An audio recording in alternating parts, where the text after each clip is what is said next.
नमस्कार, welcome to the new India. तो हमारा राजस्थान का जो इकोनॉमिक सर्वे है, उस इकोनॉमिक सर्वे की हम शुरुआत कर रहे हैं पहले लेक्चर के साथ में। और जैसा इकोनॉमिक सर्वे में मेंशन किया हुआ है, पहला टॉपिक जो है वृहद आर्थिक प्रवृत्तियों का परिदृश्य, micro data related to Rajasthan economy. Rajasthan की जो इकोनॉमी है, उससे रिलेटेड बड़े लेवल पे डाटा, जिसमें हम बात करेंगे कि राजस्थान की जीडीपी क्या है, राजस्थान की एनडीपी क्या है, राजस्थान से रिलेटेड डब्ल्यूपीआई क्या है, राजस्थान से रिलेटेड सीपीआई क्या है। अब ये सब पढ़ेंगे, लेकिन इन सब को सब पढ़ने से पहले हम इन सब का मतलब भी समझेंगे। अब एग्जाम में इनसे रिलेटेड डायरेक्ट डाटा आता है, जो कि गवर्नमेंट ने बना के दिया हुआ है, जो मैंने यहाँ पे इसमें अच्छे तरीके से लिखा हुआ है कि क्या कितनी जीडीपी रही 2021-22 में, और उसके अलावा क्या यहाँ पे एनडीपी रहा, क्या यहाँ पे जो डब्ल्यूपीआई है, सीपीआई है, कुल खाद्यान्न कितना रहा, औद्योगिक उत्पादन सूचकांक क्या रहा। ये सब डाटा है, एग्जाम में डायरेक्टली पूछा जाता है। 2 नंबर के सवाल इस पहले वाले टॉपिक में से निश्चित आते हैं। ये मेनली जो टॉपिक है वो रटने वाला है, लेकिन कुछ चीज़ें आपको रटने से पहले समझनी होंगी। जैसे कि मैंने अभी शब्द लिया कि जीडीपी क्या है, तो सबसे पहले हमें जीडीपी समझना होगा। वैसे मैं आपको पहले ही बता चुका हूँ, कुल मिला के हम 11 टॉपिक पढ़ने वाले हैं इस इकोनॉमिक सर्वे वाले लेक्चर सीरीज में, जिसमें पहला अपना ये माइक्रो डाटा वाला है। उसके बाद में कृषि और ग्रामीण, यानी अपना जो प्राइमरी सेक्टर है उससे रिलेटेड बोल सकते हैं। फिर उसके बाद में औद्योगिक विकास, industrial development and infrastructure development जो होंगे वो अपने नेक्स्ट में रहेंगे। उसके बाद में सेवा सेक्टर, जिसमें हम शहरीकरण को भी शामिल करेंगे, शिक्षा स्वास्थ्य को भी शामिल करेंगे, अन्य सामाजिक योजनाएं जो भी हैं उनको शामिल करेंगे। और बाद में अंतिम जो लेक्चर रहेगा वो सतत विकास गोल से रिलेटेड रहेगा, यूनाइटेड नेशंस के द्वारा जो गोल्स रखे गए हैं उनके रिगार्डिंग रहेगा। तो पहला लेक्चर है अपना वृहद आर्थिक प्रदर्शन। तो यहाँ पे क्या क्या जो नए शब्द आएंगे, पहला जो शब्द आएगा वो आएगा जीडीपी, ठीक है। उसके बाद में आएगा एनडीपी, ओके। उसके बाद में डब्ल्यूपीआई, सीपीआई, और 2-3 शब्द आएंगे, उनको उनके साथ में देखेंगे। लेकिन सबसे पहला शब्द है जीडीपी। अभी जीडी की फुल फॉर्म में बोलूँ तो gross domestic domestic product. Hindi में अगर मैं बोलूं तो सकल घरेलू उत्पाद। इसे अगर आसान भाषा में समझना हो तो आपको 4 चीज़ें याद रखनी होंगी। एक तो कोई पॉलिटिकल बाउंड्री होनी चाहिए, राजनीतिक सीमा होनी चाहिए, पॉलिटिकल बाउंड्री होना चाहिए। दूसरा होना चाहिए एक फिक्स टाइम पीरियड, 1 ईयर का फिक्स टाइम पीरियड दे दिया। तीसरा होना चाहिए जो भी सेवाएं और उत्पाद हैं, उत्पाद और सेवाएं, उत्पाद एवं सेवाएं। और चौथा होना चाहिए उन सब का अंतिम मूल्य और कुल योग, अंतिम मूल्य और कुल योग। अब मैं जीडीपी की मैं परिभाषा बोलता हूँ, फिर समझाता हूँ क्या होता है जीडीपी। देखो, किसी भी राजनीतिक सीमा के अंतर्गत एक साल में उत्पादित समस्त उत्पाद एवं सेवाओं का अंतिम मूल्य, और वो भी कुल योग के रूप में। दोबारा समझिए, किसी भी राजनीतिक सीमा, किसी भी राजनीतिक सीमा के अंतर्गत एक साल में सभी उत्पाद एवं सेवाओं का अंतिम मूल्य क्या कहलाता है? सकल घरेलू उत्पाद कहलाता है। अब थोड़ा सा यहाँ पे आपको कॉम्प्लेक्स लगा होगा, इसे थोड़ा आसान भाषा में समझने की कोशिश करते हैं। मान लीजिए कि एक गांव है ये, ठीक है। ये गांव है, ये इसकी राजनीतिक सीमा हो गई इस गांव की, ठीक है। ये गांव की राजनीतिक सीमा हो गई चारों तरफ से। इसमें इसमें मान लीजिए मैं बोल रहा हूँ आपको कि 5 घर हैं, सी डी और ई, ये 5 घर हैं। इसमें मैं 5 घर मान के चल रहा हूँ, उसके अलावा बहुत सारे घर हो सकते हैं। ये 5 घर हैं, इनमें 5 घरों में अलग अलग लोग काम करते हैं। सी वाला जो काम करता है, ए वाले से शुरू करता हूँ, ए वाला जो है वो खेती करता है, ठीक है, सिर्फ खेती करता है। बी वाला जो है वो पशुपालन करता है, यानी दूध का काम करता है, ठीक है, पशुपालन और दूध का काम करता है। सी वाला जो है वो कुछ उत्पाद बनाता है। मान लीजिए ये अपना एक पॉटर है, कुम्हार है, जो कि चाक या घड़े बनाता है, ठीक है, घड़े बनाता है, मटके बनाता है। उसके अलावा भी बहुत सारे जो मिट्टी के बर्तन हो सकते हैं वो बनाता है, ठीक है। डी वाला भी ऐसे ही कुछ उत्पाद बनाता है, लाइक मान लीजिए कि ये जो है वो खाने की इनकी कोई दुकान है, ठीक है, या होटल है, ठीक है, होटल है, ये होटल हो गई। और ई वाला कुछ सर्विस सेवाएं देता है, यानी ये टीचर है, ठीक है, ये टीचर है। आपको इकोनॉमी के बेसिक चीज़ों में पता होगा कि इकोनॉमी को हम जब डिवाइड करते हैं तो 3 क्षेत्रों में बाँटते हैं। प्राथमिक, प्राथमिक में जो कृषि और कृषि से संबद्ध क्षेत्र हैं या जो प्रकृति से हमें प्राप्त होते हैं वो सब आते हैं प्राथमिक क्षेत्र में। जिसमें अगर हम कहीं खान से खनन कर रहे हैं तो वो प्राथमिक क्षेत्र का हिस्सा होता है, खान से खनिज जो होता है, ओके। उसके अलावा खेती हम करते हैं, यानी प्रकृति ने जो हमें डायरेक्टली प्रोवाइड किया है वो सब प्राथमिक क्षेत्र में। द्वितीयक क्षेत्र होता है सेकेंडरी सेक्टर, उसमें क्या होता है कि प्राथमिक क्षेत्र के जो उत्पाद लेकर के उन्हें प्रोसेस करके कोई नया उत्पाद बनाया जाता है। आसान भाषा में समझें तो यहाँ गेहूं, गेहूं तो हुआ प्राथमिक क्षेत्र का, क्योंकि ये प्रकृति से हमें डायरेक्ट मिला है, बीज डाला और गेहूं उत्पादित हो गया, तो ये तो होता है प्राथमिक क्षेत्र का। लेकिन इसे हम कंपनी में लेके गए और इस कंपनी में इसमें कुछ दूध मिलाया, कुछ इसमें मीठा मिलाया और प्रोसेस किया और उसके बाद में इसे पार्ले जी बना दिया, यानी बिस्कुट बना दिया कोई। तो ये जो कंपनी होगी, ये जो प्रोसेसिंग करने वाली कंपनी होगी, ये कहलाती है द्वितीयक क्षेत्र की। यानी जितनी भी इंडस्ट्री सेक्टर होगा, जितनी भी उत्पाद बनाने के लिए कंपनियां लगी होंगी, वो क्या कहलाती हैं? द्वितीयक सेक्टर की। भले ही आप कोई कार बना रहे हो तो वो कंपनी होगी, भले ही आप कोई बाइक बना रहे हो, भले ही आप मोबाइल बना रहे हो, तो जो कंपनी बना रही है वो क्या होती है? द्वितीयक क्षेत्र में। और तीसरा जो सेक्टर होता है उसे हम टर्सरी यानी टर्सरी सेक्टर बोलते हैं, तृतीयक, वो होता है अपना सेवा क्षेत्र। सेवा क्षेत्र वो क्षेत्र होता है जिसमें काम जो होता है वो इनडायरेक्ट तरीके से होता है। मान लीजिए मैं आपको टीचिंग करा रहा हूं, ठीक है। मैं आपको यहां से अपना ज्ञान मोबाइल के थ्रू आपके पास में प्रोवाइड करा रहा हूं, लेकिन मैं कुछ दिखाने के लिए कोई नया उत्पाद नहीं बना रहा हूं, सिर्फ आपके दिमाग में कुछ नॉलेज डाली जा रही है। तो इसमें नया उत्पाद नहीं बनता है, लेकिन सेवाएं मिलती है दूसरे को। मान लीजिए कि आप फोन पे बात कर रहे हैं, आप फोन पे बात कर रहे हो, आपके लिए सेवा मिल रही है, कंपनी आपसे चार्ज ले रही है, तो वो नया उत्पाद नहीं बन रहा है। फोन पे बात करना कोई नया उत्पाद नहीं बन रहा है, लेकिन क्या हो रहा है? आपको सेवा मिल रही है। आप डॉक्टर के पास में जाते हो तो डॉक्टर आपका इलाज करता है, देखता है आपको, वो नया उत्पाद नहीं बनाता, वो आपको देखता है और आपके लिए दवाइयाँ देता है, लेकिन कुछ नया प्रोडक्ट नहीं बनाता है वो, तो वो सर्विस सेक्टर में आता है। आपको जयपुर से बीकानेर जाना है तो आप बस में बैठ के गए यहाँ से और वहाँ, तो आपको सेवा मिली, एक जगह से दूसरी जगह चले गए। तो जिसमें कोई नया उत्पाद नहीं बनता है लेकिन आपको सेवाएं मिलती हैं, तो वो होता है टर्सरी सेक्टर, तृतीय क्षेत्र, ठीक है। तो ऐसे ही मैंने यहाँ पे जो 5 लोग बनाए हैं उनके कुछ-कुछ भाग बाँट सकते हैं। खेती और पशुपालन करने वाले जो हैं वो प्राथमिक क्षेत्र के आ गए, ओके? क्योंकि ये प्रकृति से रिलेटेड हो गए, ओके? घड़े मटके बनाने वाले या इसके अलावा पार्ले जी बिस्कुट बनाने वाले या कोई बाइक बनाने वाले या कार बनाने वाली, यानी ये इंडस्ट्री उद्योग है यहाँ पे, तो ये सेकेंडरी सेक्टर में आ गया। घड़ा और मटका एक तरीके से क्या हो रहा है, मिट्टी जो प्राथमिक क्षेत्र से प्राप्त हुई है उसको कुम्हार जो है वो प्रोसेस कर रहा है और प्रोसेस करने के बाद में नया उत्पाद बना रहा है, ठीक है। तो ये हो गया सेकेंडरी सेक्टर वाला। और यहाँ पे अगर मैं होटल की बात करूं तो होटल भी जो है वो सर्विस सेक्टर में आता है, क्योंकि होटल में नया उत्पाद नहीं बनता है। आप वहां जाके ठहरेंगे, आप वहां रुक लिए, ठीक है। तो होटल में कोई नया उत्पाद नहीं बनता है और टीचर भी कोई नया उत्पाद नहीं बनाता है, टीचर आपको पढ़ाता है, तो सर्विस सेक्टर में, ये थर्ड सेक्टर में आता है, ओके। तो ये हो गए 3 सेक्टर, तो ये हो गई बात। अब मैं बात कर रहा हूं कि जीडीपी क्या होगी। तो जीडीपी का मैंने बोला है कि एक बाउंड्री, तो बाउंड्री तो ये हो गई, एक बाउंड्री, एक बाउंड्री, ये बाउंड्री हो गई गांव की। इस बाउंड्री के अंतर्गत एक साल में जितने भी सेवाएं और उत्पाद बनने वाले हैं उनका अंतिम मूल्य जो होगा वो उसका कुल योग कर देंगे तो जीडीपी होगा। मान लीजिए खेती हुई, खेती में भी मान लीजिए कि खेती करने वाले ने एक साल में जो है वो 50 रुपए के गेहूं उत्पादित किए, ओके। पशुपालन करने वाले ने कुल मिला के 40 रुपए का जो है वो दूध उत्पादित किया, यानी बचत की दूध बेच करके, ओके। घड़े बेचने वाले ने कुल जो वस्तुएं बनाई तो उसका अंतिम मूल्य माने टोटल घड़े उसने भले ही कितने भी बनाए हों, 50, 100, 150, उन सब का अंतिम मूल्य, और पार्ले जी वालों का सबका अंतिम मूल्य मान लीजिए कि 100 रुपए उसने जो है वो उत्पादित किया।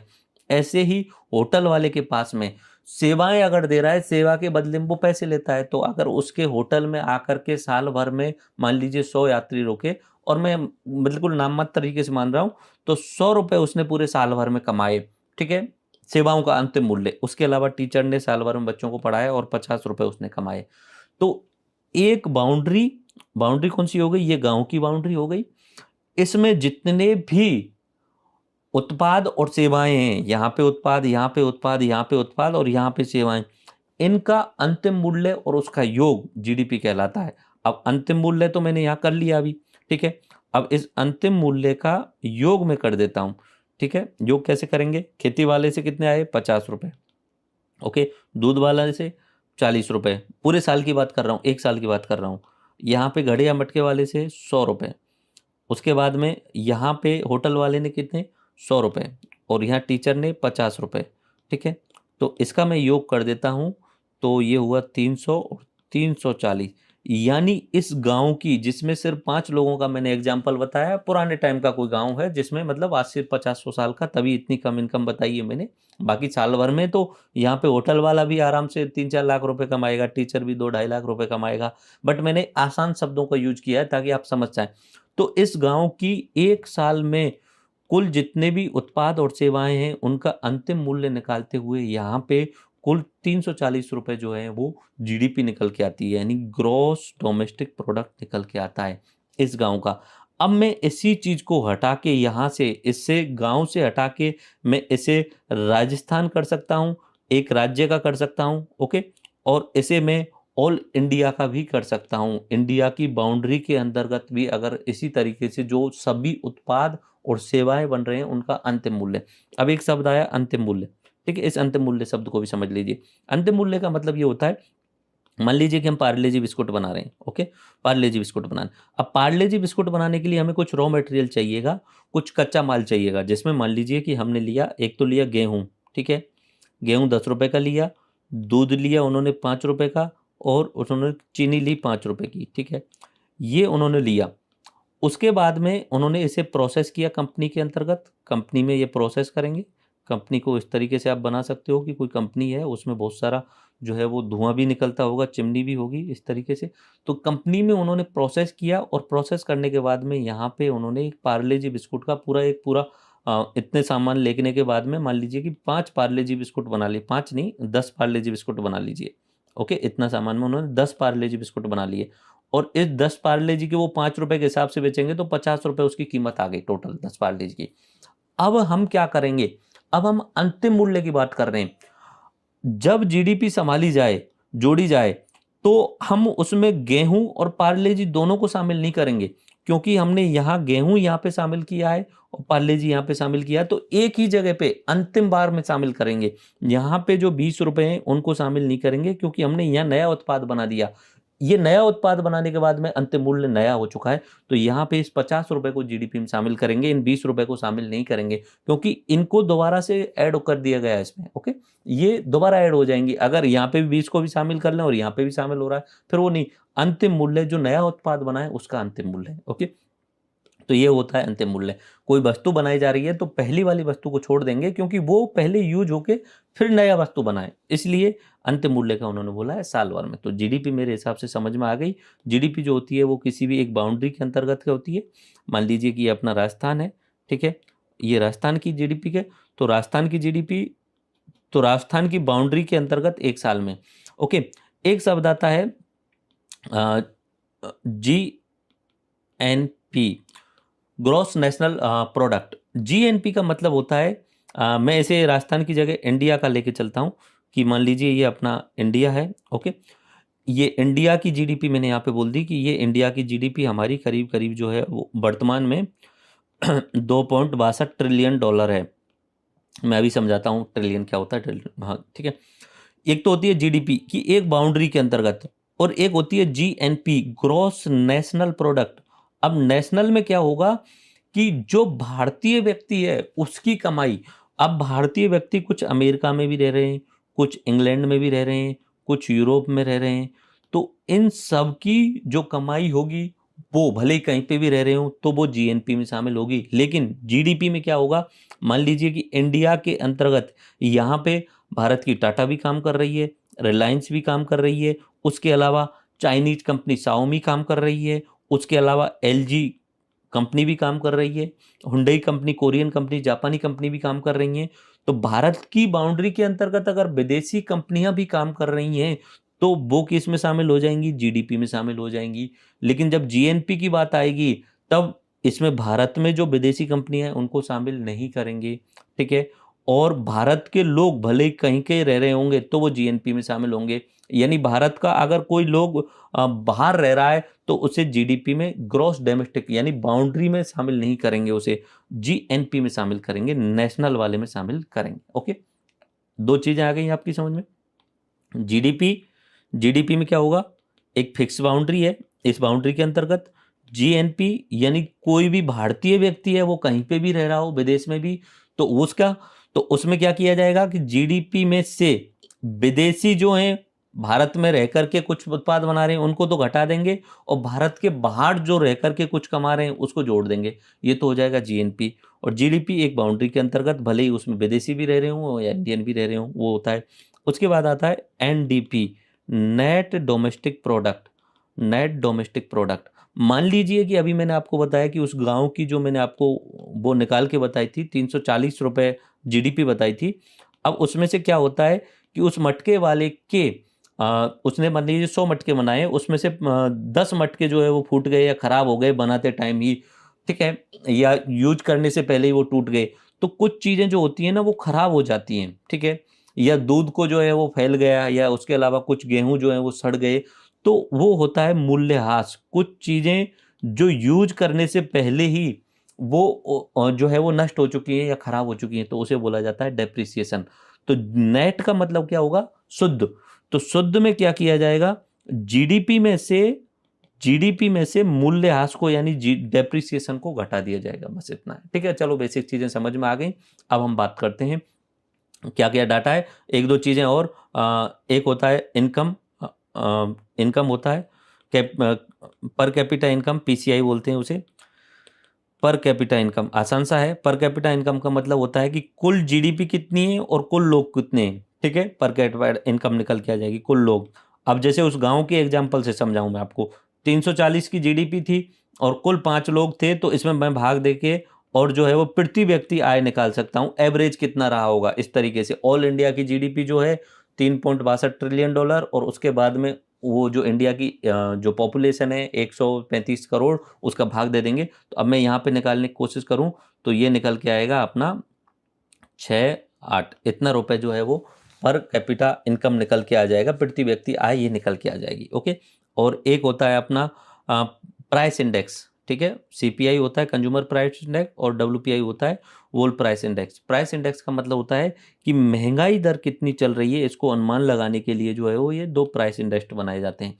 सीपीआई तो होता है कस्टमर लेवल पे, डायरेक्ट अगर हम कोई सामान खरीदने जा रहे हैं, जैसे मान लीजिए कि हम टमाटर खरीदने जा रहे हैं, सब्जी खरीदने जा रहे हैं, तो वो तो हो गया कस्टमर लेवल पे, हम खुद जा रहे हैं। डब्ल्यूपीआई होता है होलसेल, होलसेल के जो रिटेलर होते हैं वो कुछ खरीद के लाते हैं, तो उनके लिए कितना महंगाई बढ़ी, वो दोनों चीजें होती हैं, दोनों के आधार पे जो है वो महंगाई नापी जाती है। तो बेसिक चीजें आपको समझ में आ गई, जीडीपी समझ में आ गया, जीएनपी समझ में आ गया, एनडीपी समझ में आ गया, ठीक है। उसके बाद में सीपीआई और डब्ल्यूपीआई ये तो अपना इन्फ्लेशन के लिए हैं, और पर कैपिटा इनकम भी समझ में आ गया, कुल कितने लोग हैं उसमें भाग दे दिया जाएगा। ओके, अब मैं एक चीज और समझा देता हूँ आपको, बार बार आप परेशान नहीं होना।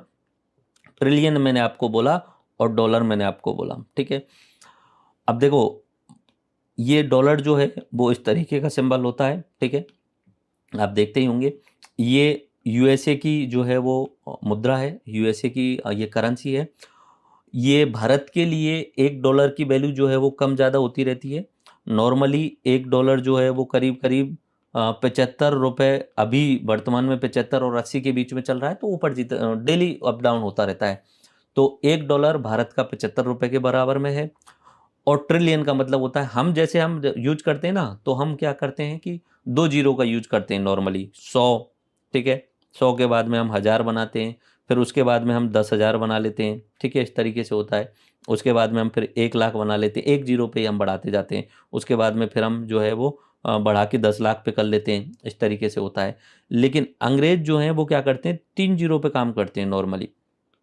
100 यूज करें, ओके, उसके बाद में वो डायरेक्टली आते हैं इस तरीके से 3 जीरो यूज करेंगे, 3 जीरो नहीं, पहले वो करते हैं 1000, ठीक है, तो 1 किलो, ठीक है। वैसे भी आप मेमोरी कार्ड से समझ सकते हैं इसे आराम से, मेमोरी कार्ड जो आप यूज करते हैं ना, उसे आप आराम से समझेंगे। चलो उससे याद कराता हूँ तो आसानी से समझ पाओगे, ठीक है। एक 1000 1K, ठीक है, 1K हो गया। उसके बाद में फिर वो 3 जीरो और जोड़ेंगे, पहली 3 जीरो तो ये, फिर उसके बाद 3 जीरो और जोड़ेंगे इस तरीके से, तो फिर वो होता है M, 1M, ठीक है, मिलियन, ठीक है, मिलियन। ये तो हो गया किलो, फिर मिलियन।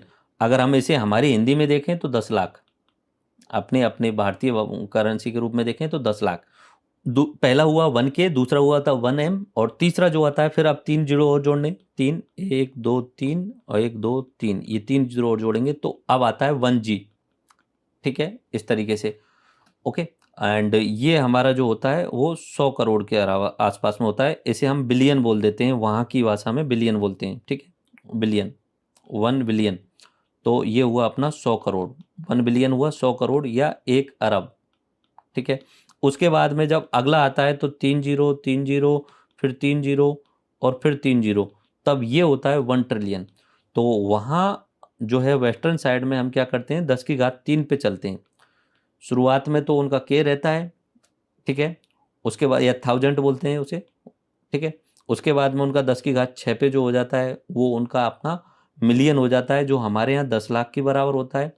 फिर उसके बाद में 10 की घात 9 पे उनका बिलियन हो जाता है, जो कि हमारे 100 करोड़ की बराबर यानी 1 अरब की बराबर होता है, ठीक है।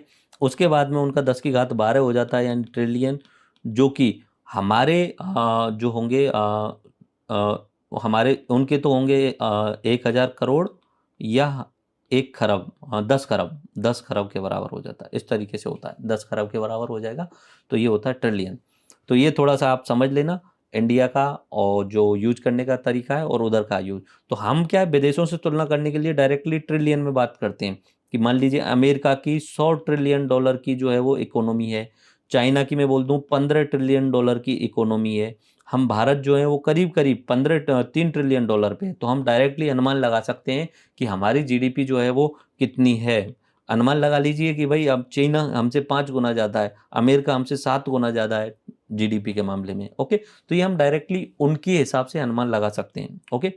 बाकी डाटा जो इकोनॉमिक सर्वे में दिया है वो अब हम पढ़ने वाले हैं, okay. So let's start with complete data, macro data. तो जीडीपी समझ में आ चुका क्या होता है, एक निश्चित अवधि में उत्पादित समस्त अंतिम वस्तुओं एवं सेवाओं का अंतिम मूल्य जीडीपी, उसका कुल योग जीडीपी कहलाता है। अब जीडीपी भी दो तरीके से होता है, जीडीपी दो तरीके से कैसे होता है, एक होता है प्रचलित कीमतों पर, प्रचलित कीमतों पर, ठीक है, और एक होता है फिक्स कीमतों पर, ठीक है, या बेस ईयर की कीमतों पे, फिक्स कीमतों पे। अब फिक्स फिक्स जो बेस ईयर होता है वो सरकार के द्वारा डिसाइड किया जाता है, बोल लीजिए कि 2014 की कीमतों पे, और प्रचलित कीमत यानी 2022 की कीमतों पे। मान लीजिए कि अभी चीनी का भाव जो है वो 40 रुपये पर केजी है, और 2014 में जो भाव था वो मान लीजिए 30 रुपये पर केजी था, 30 रुपये पर केजी था। तो अब प्रचलित कीमतों पे मान लीजिए कि इस साल जो है वो कुल मिला के 100 किलो जो है वो चीनी उत्पादित की गई, 100 किलो चीनी का उत्पादन किया गया। तो चीनी वाले को अगर जीडीपी में शामिल करेंगे तो 100 इंटू 40 करेंगे तो 4,000 रुपये आएगा, ठीक है। लेकिन 2014 के हिसाब से अगर करेंगे तो वो 3,000 रुपये आएगा, ठीक है। तो क्योंकि उस समय कीमत क्या थी, कम थी, और अभी कीमत क्या है, बढ़ चुकी है, इसलिए थोड़ा सा जीडीपी में अंतर आ जाता है, ओके। तो ये देख लीजिए दो तरीके से होता है, एक होता है प्रचलित कीमतों पे, एक होता है स्थिर कीमतों पे, फिक्स कीमतों पे। और स्थिर कीमत जो है उसका एक बेस ईयर होता है जो कि सरकार के द्वारा डिसाइड किया जाता है। जैसे वर्तमान में जो फिक्स ईयर है वो 2011-12 का भी फिक्स ईयर डिसाइड किया गया है, बट अभी चेंज किया गया है इसे, 2011-12 की जगह अभी शायद 14-15 भी कर दिया गया है, ओके, ठीक है। तो ये होता है फिक्स ईयर वाला, स्थिर कीमतों वाला, और ये होता है प्रचलित। अब डाटा याद करना है, अगर आपसे पूछा जाए कि इंडिया की जीडीपी वर्तमान समय की करंट प्राइस पे क्या है, तो इंडिया की जीडीपी जो है वो 236 लाख करोड़ है, ठीक है, कितनी है, 236 लाख करोड़। लेकिन मेन डाटा कौन सा याद रखना है, वो राजस्थान का याद रखना है।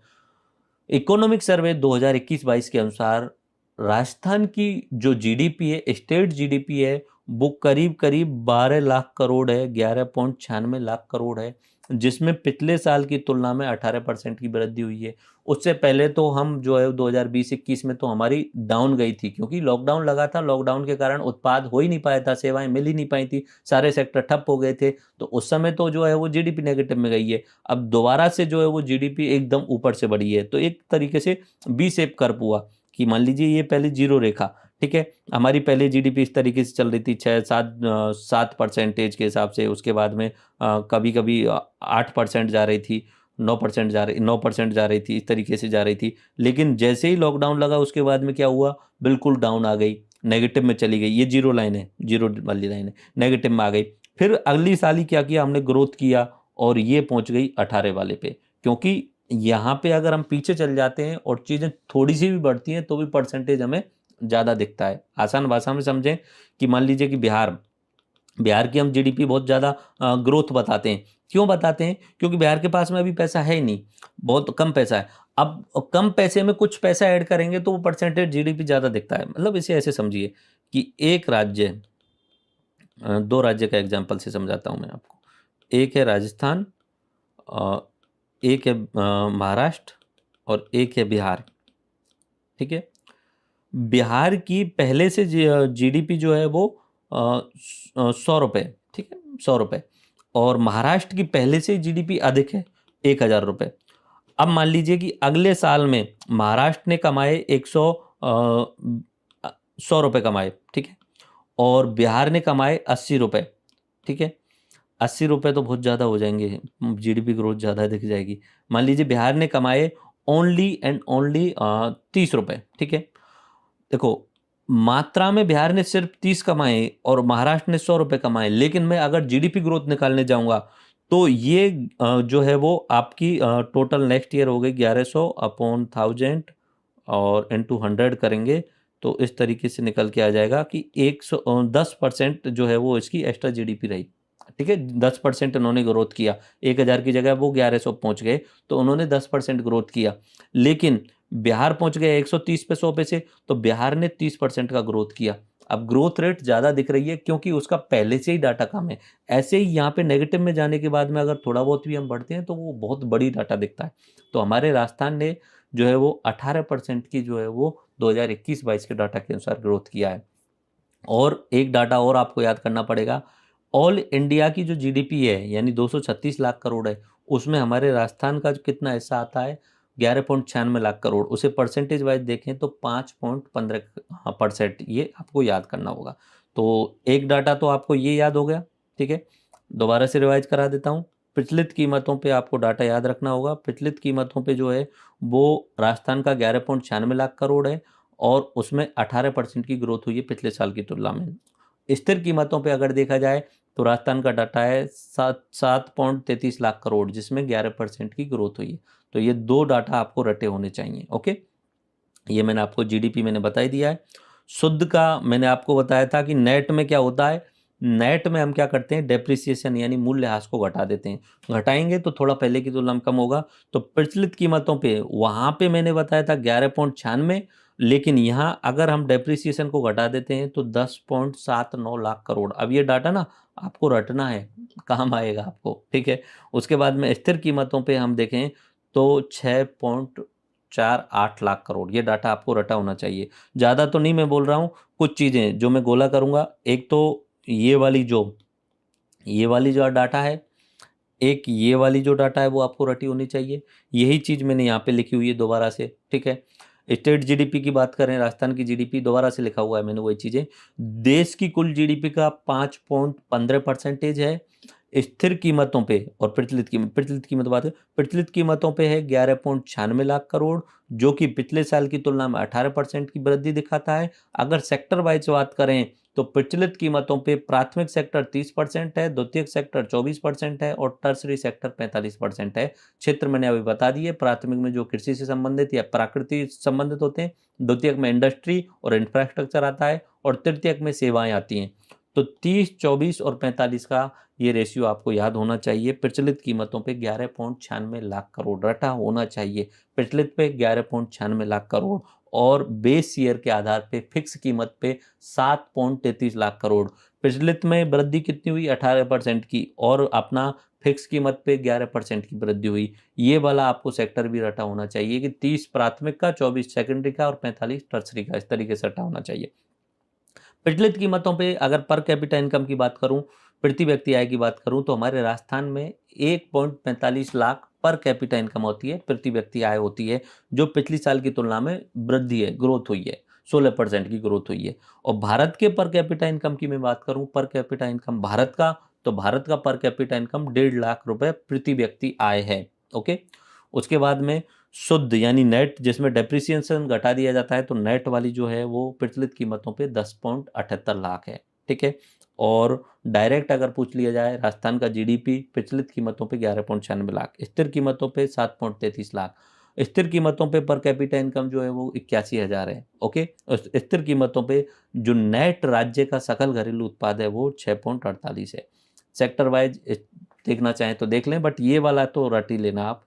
30, 24 और 45, 30 प्राथमिक क्षेत्र से रिलेटेड, 24 सेकेंडरी सेक्टर से रिलेटेड, और 45 जो है वो अपना टर्सरी सेक्टर से रिलेटेड।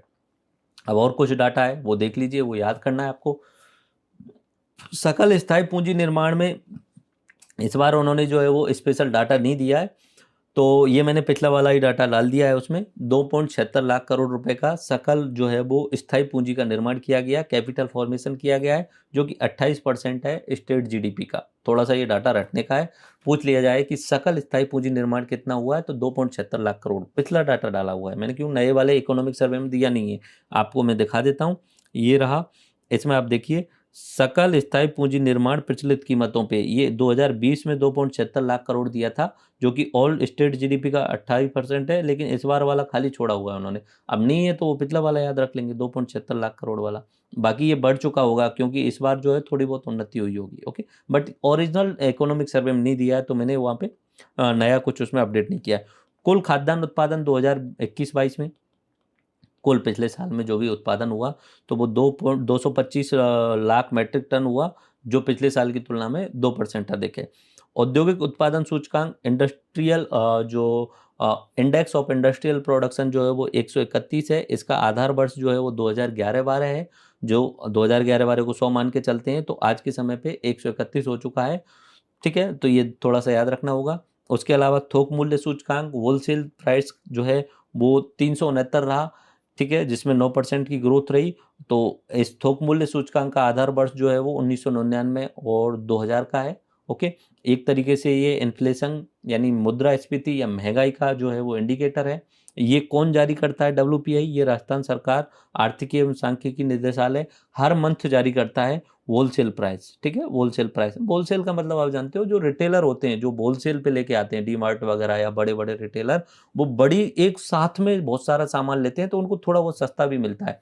तो उनके लिए कितना इन्फ्लेशन होता है, वो तो होता है WPI, wholesale price index. Okay, और उसके अलावा हम कस्टमर जाके डायरेक्टली लेके आते हैं, तो हमारे लिए कितना होता है, तो वो होता है। तो होलसेल प्राइस जो है वो ये अपना आर्थिक एवं सांख्यिकी निदेशालय जारी करता है, इसी के द्वारा जो अपना इकोनॉमिक सर्वे भी बनाया जाता है।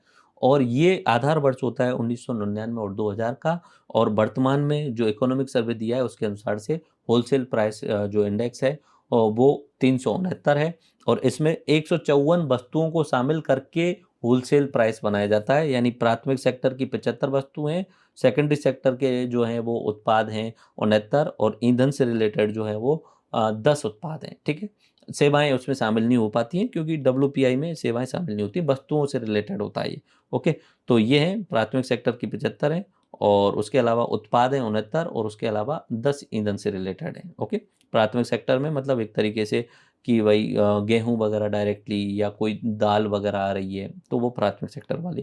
ठीक है, उसके बाद में हमारे राजस्थान की पावर या ऊर्जा के रिलेटेड कुछ डाटा बात करें, तो अभी राजस्थान की जो कुल इंस्टॉलेशन क्षमता है ऊर्जा की, वो है 23,321 मेगावाट। मैंने बताया था कि ये जो भी डाटा आता है वो दिसंबर तक का आता है, जनवरी फरवरी वाला डाटा शामिल नहीं हो पाता है। ठीक है, तो वो जितना इकोनॉमिक सर्वे में दिया हुआ है वही ध्यान रखेंगे। तो 23,321 मेगावाट का है, जिसमें से 5,000 जो 2 मेगावाट जो है वो सोलर से है, विंड से 4337 मेगावाट है, और बायोमास से 102 मेगावाट है। ओके, बाकी ये अपना एक पूरा लेक्चर होगा, उसमें देखेंगे। उसके बाद में वाणिज्य बैंक की शाख जो है, वो जो कमर्शियल बैंक है उनके पास में कितना पैसा जमा है, वो 3.75 लाख करोड़ है। फिर उसके बाद में वो लोन वगैरह देना और लोगों के लिए उसे डिस्ट्रीब्यूट करना वो अलग है। तो लेकिन डाटा के रूप में उन्होंने लिखा, वाणिज्य बैंक शाख जो है वो कमर्शियल बैंक की जो लेन देन के लिए जो पैसा है वो 3.75 लाख करोड़ लोगों ने जमा करा रखा है। उसके बाद हम बात करते हैं उपभोक्ता मूल्य सूचकांक यानी कस्टमर प्राइस इंडेक्स जो है वो वर्तमान में 153 है। पिछली बार जो थी वो 144 थी, यानी इस बार जो है वो 5.62% की ग्रोथ हुई है। अब इस उपभोक्ता मूल्य सूचकांक में 4 चीजें शामिल होती हैं, ठीक है, एक नहीं 4 चीजें होती हैं। एक तो होता है औद्योगिक श्रमिकों का जो होता है वो सूचकांक होता है, जिसे हम सीपीआई इंडस्ट्रियल वर्कर बोलते हैं। एक होता है कृषि श्रमिकों के लिए, जिसे सीपीआई एग्रीकल्चर लेबर बोलते हैं। एक होता है ग्रामीण जो श्रमिक होते हैं, सीपीआई रूरल लेबर ग्रामीण श्रमिक बोलते हैं। ओके, उसके बाद में ग्रामीण और शहरी दोनों को मिक्स करते हुए जो होता है R&U वाला होता है। ओके, तो इसमें आपको 4 याद रखने होंगे। एक तो श्रमिकों के लिए, कृषि श्रमिकों के लिए, ग्रामीण श्रमिकों के लिए, ग्रामीण और शहरी दोनों के लिए। ओके, तो ये 4 होते हैं और इसे बोला जाता है मिक्स करके सीपीआई बोला जाता है। ये जो 3 होते हैं ये सूचकांक श्रम ब्यूरो शिमला के द्वारा जारी किए जाते हैं और इन्होंने अलग अलग राज्यों में अपने सेंटर बना रखे हैं और कुल मिला के पूरे देश में 78 सेंटर बना रखे हैं। अब वर्तमान में हमारे राजस्थान में 3 सेंटर हैं, जयपुर, भीलवाड़ा और अलवर। पहले अजमेर था, अब उसे चेंज करते हुए अलवर बना लिया गया है। ये इंडस्ट्रियल वर्कर के लिए जो बेस ईयर होता है वो 2016 वाला होता है। ओके, ये ध्यान रखना होगा आपके। ओके, उसके अलावा कृषि श्रमिकों के लिए उन्होंने बेस ईयर 1986-87 वाला है। अब ये मुझे रटाना बोलना क्यों पड़ रहा है भाई, ऐसा होता है एग्जाम में डायरेक्ट पूछ लिया जा सकता है कि CPIAL यानी कृषि श्रमिकों के लिए जो कस्टमर प्राइस इंडेक्स है उसका बेस ईयर कौन सा निर्धारित है। अब पूछ लिया, ऑप्शन में दे दिए जाएंगे कि 1986-87, 2012-13, 99-2000, तो आपको रटा होना चाहिए ये, क्योंकि इकोनॉमिक सर्वे में समझाने से ज़्यादा इंपॉर्टेंट है डाटा का रटा हुआ होना। ओके, तो कृषि श्रमिकों के लिए जो होता है वो 1986-87 वाला जो होता है। ओके, उसके बाद में ग्रामीण एवं शहरी के लिए जो है वो बेस ईयर 2012 है और ये जो डाटा जो जारी किया जाता है वो राष्ट्रीय सांख्यिकी कार्यालय NSO दिल्ली के द्वारा किया जाता है। पहले 3 जो होते हैं वो सूचकांक श्रम ब्यूरो शिमला के द्वारा जारी किए जाते हैं और ग्रामीण और शहरी का जो मिक्स होता है वो राष्ट्रीय सांख्यिकी कार्यालय दिल्ली के द्वारा जारी किया जाता है। और औद्योगिक श्रमिकों के लिए ऑल इंडिया में 78 केंद्र बने हुए हैं, जिसमें राजस्थान में जयपुर, भीलवाड़ा और अलवर 3 हैं। ओके, उसके अलावा ये कोविड के बाद में मुख्यमंत्री राजस्थान आर्थिक सुधार सलाहकार परिषद बनाई गई थी, जिसमें मुख्यमंत्री था, उसके अलावा सचिव थे और 23 अन्य सदस्य थे। तो ये जो है वो कोविड के टाइम पे बनाई गई थी। इसके अध्यक्ष होते हैं CM और इसके आर्थिक सलाहकार डॉक्टर अरविंद वायाराम को बनाया गया था। ये पिछले इकोनॉमिक सर्वे में दिया था, इसके रिगार्डिंग इस इकोनॉमिक सर्वे में कोई बात नहीं की गई थी। तो मैं बात कर रहा हूँ अपने इकोनॉमिक सर्वे का जो पहला टॉपिक है वो है अपना वृहद आर्थिक प्रवृत्तियों का परिदृश्य। ओके, अब इकोनॉमिक सर्वे वालों ने इस पे क्या किस तरीके से लिखा है उसे मैं आपको पूरा दिखा देता हूँ। ये पूरा अध्याय 1 इस तरीके से उन्होंने लिखा हुआ है, वृहद आर्थिक प्रवृत्तियों का परिदृश्य यानी मैक्रो डाटा, बड़े लेवल पे डाटा हम देख लेते हैं, ओवरव्यू में डाटा। तो उन्होंने ये वही सारी चीज़ें लिखी हैं जो मैंने अभी आपको बताई हैं। देखिए, प्रचलित कीमतों पे राज्य अर्थव्यवस्था का आकार 2021-22 में उन्होंने बोला है भारत का, तो मैंने अभी थोड़ी देर पहले बताया करंट प्राइस पे 232 लाख करोड़ है। राजस्थान का तो 11.96 लाख करोड़ है। प्रचलित कीमत करंट प्राइस मैंने बताया। स्थिर कीमतों पे राजस्थान में वृद्धि, अब ये बात करी है इन्होंने स्थिर कीमतों पे वृद्धि ग्रोथ की बात करी है और प्रचलित पे 18% का ग्रोथ मैंने बता दिया था, +18 का। अब यहाँ पे राजस्थान में 11% का ग्रोथ हुआ है, किस पे, स्थिर कीमतों पे। ओके, 7.33 लाख करोड़ जो है वो डाटा भी है इसका।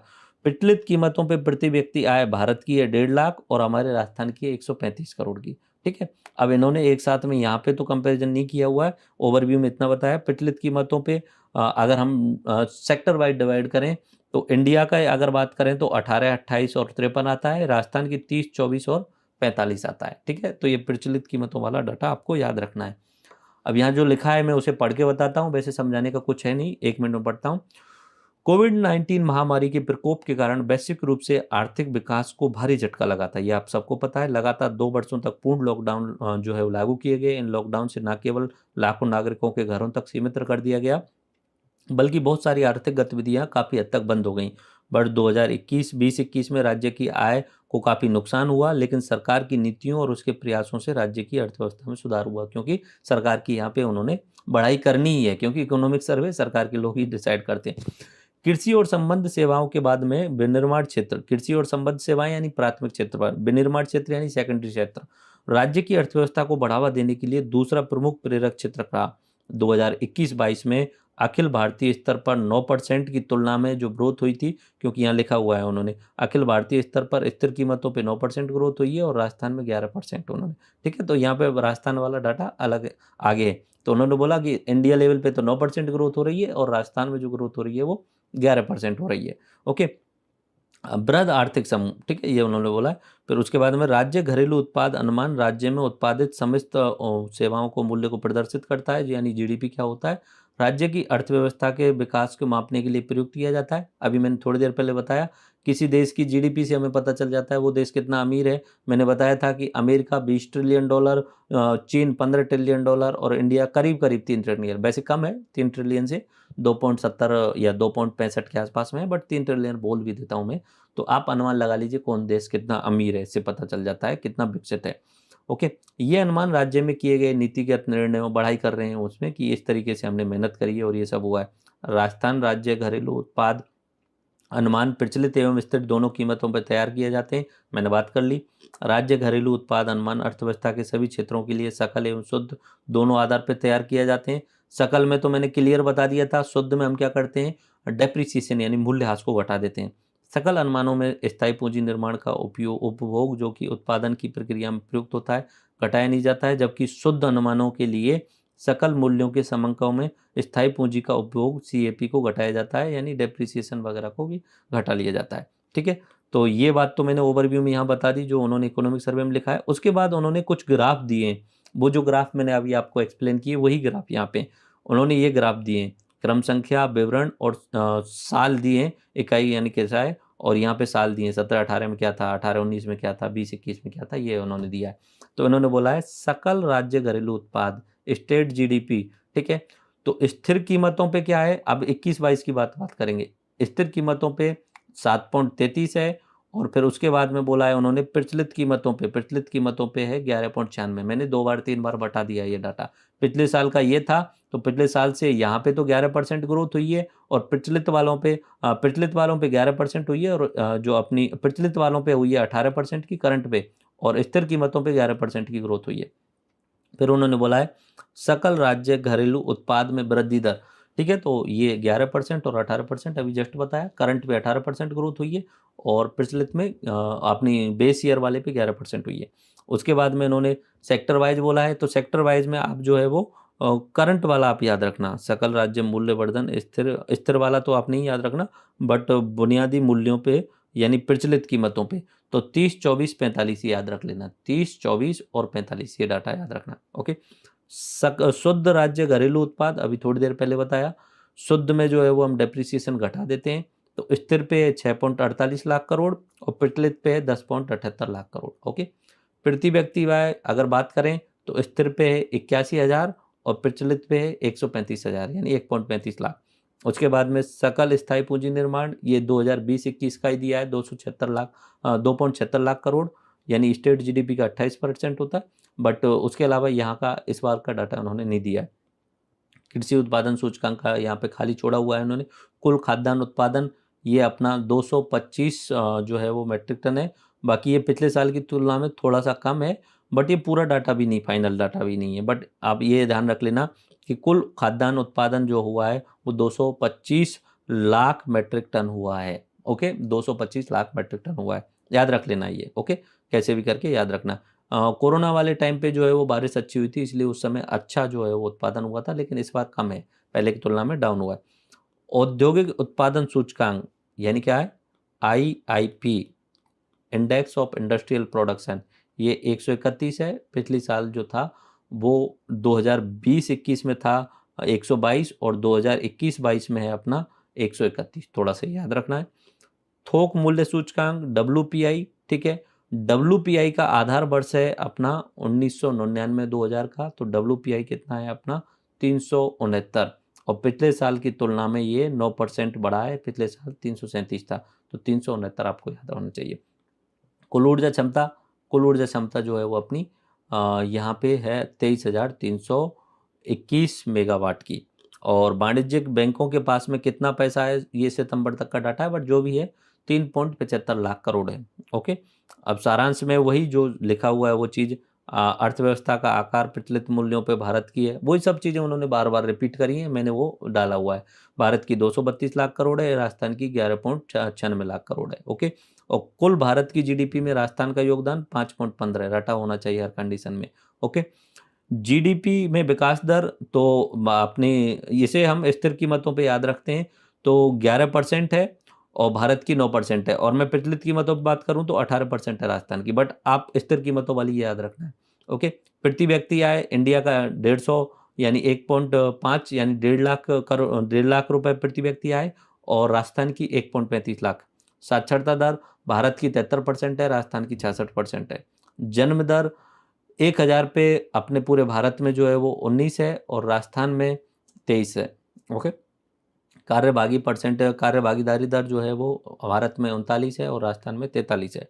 उसके अलावा ये कुछ डाटा है, नॉर्मल सा डाटा, आपने वैसे ही पढ़ा होगा कि भाई भारत का क्षेत्रफल कितना है, 32,87,000, राजस्थान का 3,42,000, जनसंख्या 2011 के आंकड़ा के अनुसार ये है भारत की 121, अब तो 135 140 करोड़ हो गई है, और 2011 में राजस्थान की 6.85 करोड़। लिंगानुपात की अगर बात करें तो भारत का 2011 वाली जनगणना के अनुसार, अब देखो 10 साल से ऊपर हो गए, 2021 में जनगणना होनी थी लेकिन अभी वो क्या है, शुरुआत भी नहीं हो पाई है, कोरोना के कारण जो है वो कुछ कंडीशंस ऐसी आ गई थी, तो अभी हो रही, तो उसका डाटा 2023-24 तक आएगा, तो तब तक हमें 2011 वाले से काम चलाना पड़ेगा। राजस्थान में लिंगानुपात कम है, 928 है, दो, और अपना इंडिया का 943। यहाँ पे अगर बात करें विद्युत क्षमता कितनी है, तो ऑल इंडिया में है 3,93,000 मेगावाट का, और राजस्थान में है 23,000 का। सड़क घनत्व है भारत में 161 पर वर्ग किलोमीटर का, और यहाँ पे राजस्थान में 80 वर्ग किलोमीटर स्क्वायर में। ओके, उसके अलावा ये डाकघर अपने पूरे भारत में है 1.56 लाख करोड़ डाकघर हैं, यानी 1.5 लाख से अधिक डाकघर हैं, और राजस्थान में 10,287 डाकघर हैं। ओके, दूरसंचार ग्राहक हमारे ऑल इंडिया में 120 करोड़ जो हैं वो मोबाइल यूजर हैं, और हमारे राजस्थान में 6.68 करोड़ जो हैं वो मोबाइल यूजर हैं। यहाँ पे उन्होंने कुछ जो है वो ग्राफ बना के दिए हुए हैं, इकोनॉमिक सर्वे वालों ने खुद ने मेहनत करके दिए, तो हम उसे भी देख लेते हैं। सकल राज्य घरेलू उत्पाद में वृद्धि दर का एक ग्राफ बनाया, वो अब ये रटना नहीं है, ये एग्जाम में नहीं पूछा जाएगा, उसमें ऐसे पूछा जा सकता है कि क्या ये लगातार बढ़ रहा है या क्या लगातार घट रहा है। ऐसे देखिए, 2017-18 में हमारी ग्रोथ रही थी 5% की, उसके बाद में हमारी ग्रोथ रही है यहाँ पे 2.37 की, उसके बाद में हम 5.70 पे, उसके बाद में हम नेगेटिव में चले गए, और अभी जो है वो 11% की है। तो ये जो है वो डिसकंटिन्यूएट है, ना तो लगातार घट रहा है और ना तो बढ़ रहा है, ना ही लगातार घट रहा है, क्योंकि कोविड के समय पे सब कुछ घटा था। वैसे ऊपर ऊपर चल भी जाता, लेकिन कोविड के समय पे सब घटा था। दूसरा, ये प्रचलित कीमतों पे है, प्रचलित कीमतों पे 18% है, 1196 मैंने बताया था, 11.96 लाख करोड़ है। तो पहले इस तरीके से नॉर्मल इक्वल था, फिर उसके बाद घटा, फिर बढ़ गया। ओके, ये सेक्टर की बात करें तो द्वितीयक सेक्टर वाला आप याद रख लेना, 45, 24 और 30 वाला, 30 प्राथमिक, 24 सेकेंडरी और 45 यहाँ पे सर्विस सेक्टर। प्रति व्यक्ति आय की बात करें तो प्रति व्यक्ति आय जो है वो हमारी कंटिन्यूसली बढ़ ही रही है। ओके, ये थोड़ा सा आप ध्यान रख लें। प्रति व्यक्ति आय यहाँ पे 19-20 में थी 1,15,356, और उसके बाद में कोविड के बाद भी 1,15,933 रहा था, तो घटा नहीं है, थोड़ा सा बराबर में बढ़ा ही है। ओके, इस तरीके से प्रति व्यक्ति आय है। और यहाँ पे इस वाली पे यानी स्थिर कीमतों पे जो है वो प्रति व्यक्ति आय घटी थी एक बार। बस ये डाटा इतना थोड़ा सा याद रख लेना, मैप उन्होंने बना के दिए हैं वही है, 131 याद रख लेना है। ठोस मूल्य सूचकांक 369 का है, और ये डाटा नॉर्मल है, कोई बड़ी बात नहीं है। ये आपको पता है कि राजस्थान का क्षेत्रफल कितना है, भारत का क्षेत्रफल कितना है, जनसंख्या कितनी है, 10 की वृद्धि 21% जो है वो राजस्थान में हुई थी, 17% इंडिया में हुई थी। जनसंख्या घनत्व ऑल राजस्थान में 200 का है, और इंडिया में 382 वर्ग किलोमीटर में 382 लोग पर वर्ग किलोमीटर, इस तरीके से। ओके, उसके बाद में जनसंख्या शहरी, तो हमारे इंडिया में 31% जो है वो शहरी जनसंख्या है, राजस्थान में 25% शहरी जनसंख्या है। लिंगानुपात की बात करें तो 943 इंडिया में, 928 अपने राजस्थान में।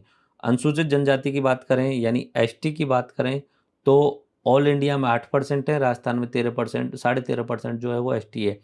और एससी की बात करें, अनुसूचित जाति यानी एससी शेड्यूल कास्ट की बात करें, ऑल इंडिया में 16.6% है, हमारे राजस्थान में 17.8% है। ओके। और बाल लिंगानुपात की बात करें तो ऑल इंडिया में 919 है और राजस्थान में 888 है। ये 2011 का डाटा है, अभी तो बहुत सुधार हो चुका है, अभी तो ये बहुत अच्छा निकल के आएगा जब भी रिजल्ट आएंगे, जब भी अपना नया सेंसस होगा।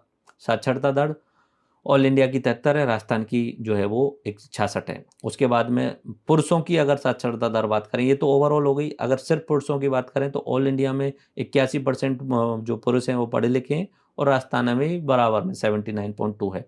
और महिलाओं की बात करें तो ऑल इंडिया में 65% महिलाएं पढ़ी हुई हैं, राजस्थान में 52% है। ओके। उसके बाद में कार्य सहभागिता 40% इंडिया में, 43% जो राजस्थान में। उसके बाद में ये कुछ याद नहीं रखना है, ये थोड़ा सा ये शिशु मृत्यु दर वाला थोड़ा सा याद रख लेना। ऑल इंडिया में 30 होता है शिशु मृत्यु दर और अपने राजस्थान में 35 है डाटा। ओके। मातृ मृत्यु दर ऑल इंडिया में 113 है और यहाँ पे ऑल राजस्थान में 164 है। शिशु मृत्यु दर जो डाटा होता है वो 1000 में होता है, यानी 1000 बच्चों ने जन्म लिया, उसमें से 30 बच्चे जन्म लेने के कुछ समय बाद में ही मर जाते हैं, तो वो होता है शिशु मृत्यु। ओके। तो ये ऑल इंडिया में 30 है और राजस्थान में 35 है। ओके। और मातृ मृत्यु यानी बच्चे को जन्म देने के समय पे जो महिलाओं की कुछ मृत्यु हो जाती है तो 1 लाख में से 113 महिलाएं ऑल इंडिया में मरती हैं और 164 जो है वो राजस्थान में मरती हैं। ओके। जन्म के समय जीवन प्रत्याशा ये जो है वो ऑल इंडिया में 70 वर्ष के आसपास में। ओके, बस इतना ध्यान रखना है। अब लास्टली मैं आपको रिवाइज करा देता हूँ वही चीज़ें। ओके, कंप्लीट होता है ये लेक्चर, बस सिर्फ और सिर्फ डाटा से रिलेटेड था ये लेक्चर। देखिए, जीडीपी अगर बात करें तो इंडिया की जीडीपी है 240 लाख करोड़ है। ओके। और ऐसे बेस ईयर के आधार पे हम याद रखेंगे कितना ग्रोथ हुआ, तो 9% का जो है वो ग्रोथ हुआ बेस ईयर पे। ओके।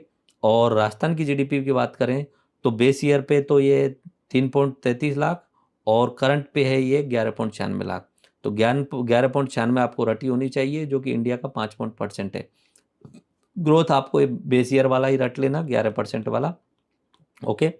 और जीडीपी परसेंटेज बाय ये याद रख लेना, 30 प्राथमिक, 24 सेकेंडरी, 43 थर्ड वाला। और पर कैपिटा इनकम जो है वो आप 81 जो है वो स्थिर कीमतों पे, 135 जो है प्रचलित कीमतों पे।